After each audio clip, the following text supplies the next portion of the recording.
Good morning, everyone. I welcome you all to a new week, a new day, a new morning. But the chapter that we are doing will be continued. So, we all know that we are on chapter 2, playing with numbers, and we shall continue with the next subtopic. On Friday, we finished with the prime factorization and exercise 2.5. So that prime factorization method will be very helpful for this session, particular this week's subtopics. So here the next subtopic for today is HCF and LCM. This you had already there last year, but this year you will be having something more about it. So let's continue with HCF and LCM. So first we will start with HCF. Okay, the full form of HCF is H for highest, C for common, and F for factor.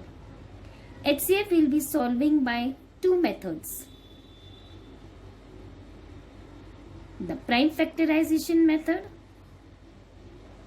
and the other one is the continued division method, which is also called as long division method. If you remember, both the methods were there last year.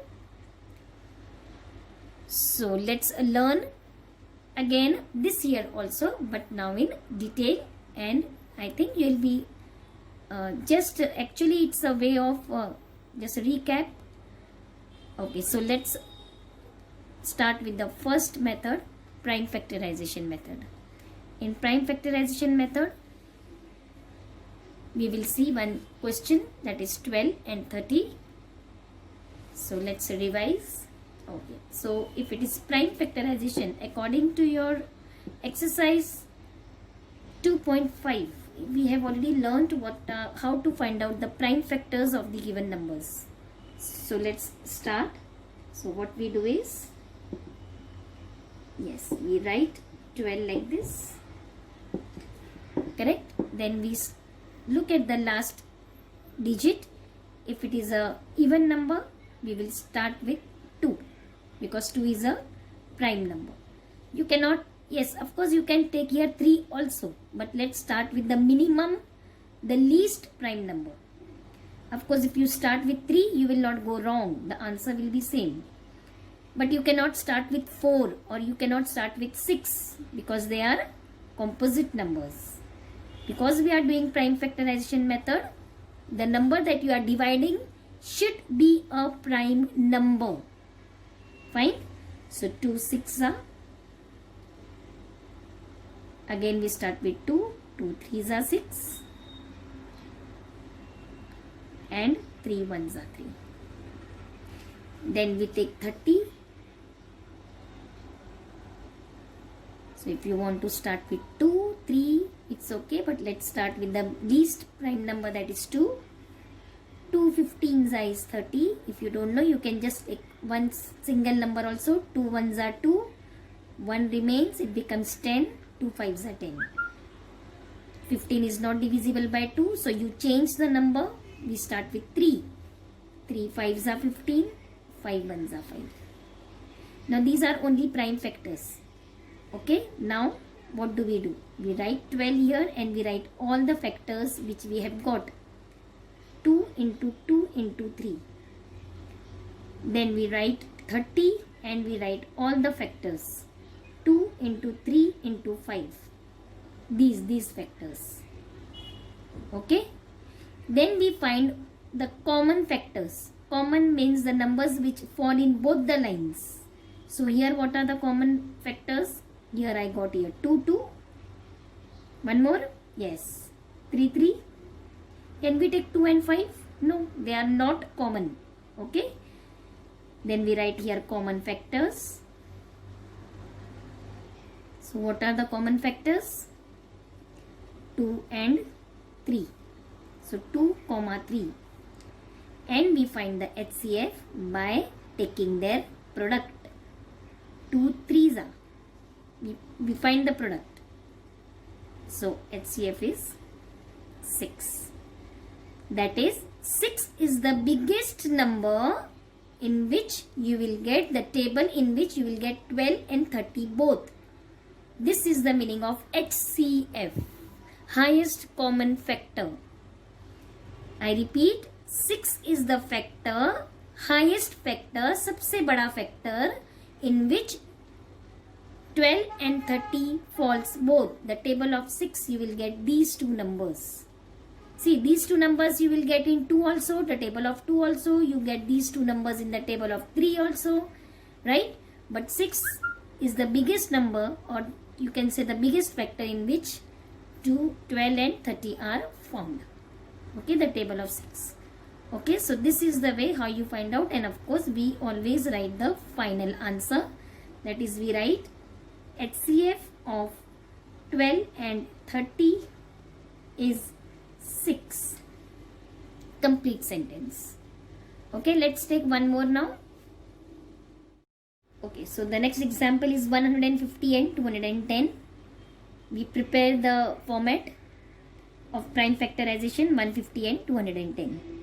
Now since the last number is 0, what do? We start with, suppose if you want to start with 2, you can start with 2 also. So you will start with 2. 2 7s is 14, 1 remains, 2 5s is 10. Now since the last number is 5, you will not take 2, you will go directly to the next prime number 3. If that number is not found in 3 also, then you will go to the next prime number 5, then the next number 7. So you have to divide that particular number only by a prime number.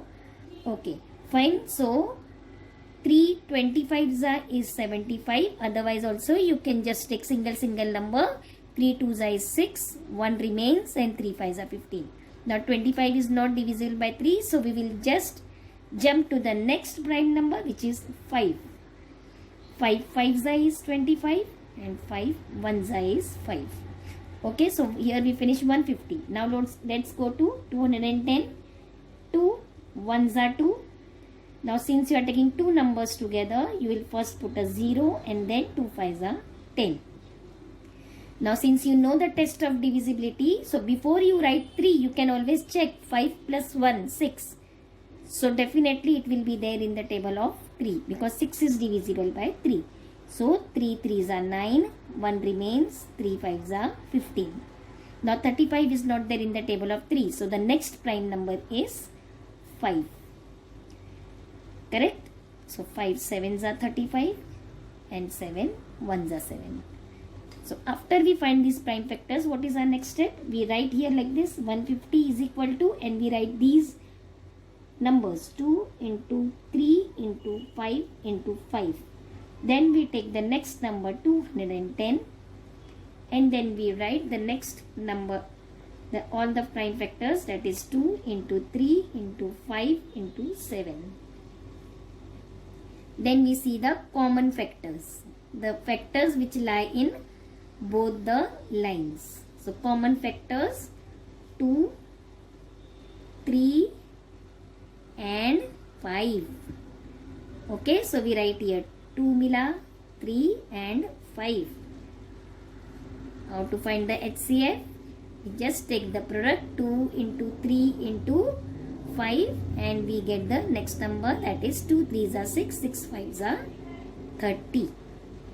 So the HCF of answer, HCF of 150 and 210 is 30.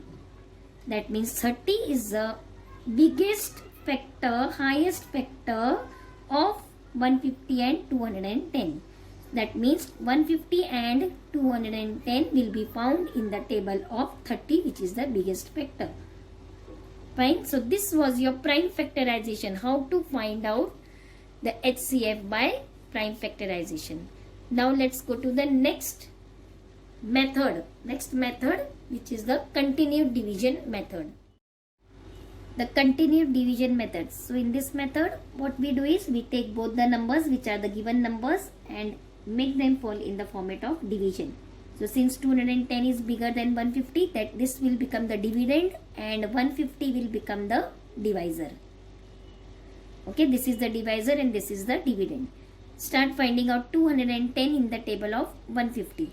Now 150, 2 is 300, so we cannot take 2 so we will just divide it by 1. So 150 1 is 150. See, if you want you can put it here also, doesn't matter. 150 1 but then form a habit of taking the quotient on the right hand side. So 150 1 is 150, the remainder is 60. Now this remainder, since it is not 0, this remainder will become the next divisor. And the divisor which was here will now become the dividend. See here, this is the remainder but it's not 0. So we will continue because the remainder will now become the divisor and the divisor becomes the dividend. Now start finding out again 150 in the table of 60. It's 60 2s are 120 because again 150 is not found directly in the table of 60. The remainder is 30. Again the remainder is not 0. Again this remainder becomes the divisor and what will become the dividend now? The previous divisor. Just about the previous divisor will become the dividend. Now start again the table of 30. It becomes 32s are 60. Okay. Now this we will continue. Why is it called as the continued? Because we go on continuing till the remainder is 0. Now here as soon as you get the remainder 0, you will stop. Okay. And the number which was the divisor at that time becomes the HCF. So when you got 0 0, what was the divisor? 30 was the divisor. So we write, just if you want, circle this so that you remember this is the answer. So we write HCF of 150 and 210 is 30. Just now we did the same sum by prime factorization method. If you remember, that time also you got 30. So method doesn't matter. Whatever method you are using, you will get the same answer. Whether you are solving this by prime factorization, whether you are solving this by continued division method, the answer will be same. Only the method is different here. Okay. So this is one of the continued division method. Let's take one more. This is the second question, 120, and we divide. These are the two numbers. We have to find the HCF of 120 and 288. So put them in the format of division. This is the place for your quotient. So since 288 is not there directly in the table of 120 and 120, 1 is 120 and 120, 2 is 240. The remainder is 48. Now since the remainder is not 0, we will continue. How do we continue? This remainder becomes the divisor and the divisor will become the dividend. Again we start searching 120 in the table of 48. We get 48 2s are 96. After we subtract, you get 24. Now this 24 is the remainder which will become the divisor and the previous divisor becomes the dividend. Now we get here 24 2s are 48 and the remainder is 0. As soon as you get the remainder 0, look at the divisor that time. What was the divisor that time? That time 24 was the divisor. Hence we say that 24 is the HCF of 120 and 288. Fine. So this was your prime factorization method. Okay, now I'll show you the division method, the same continued division method using 3 numbers. So click on the next video to see that.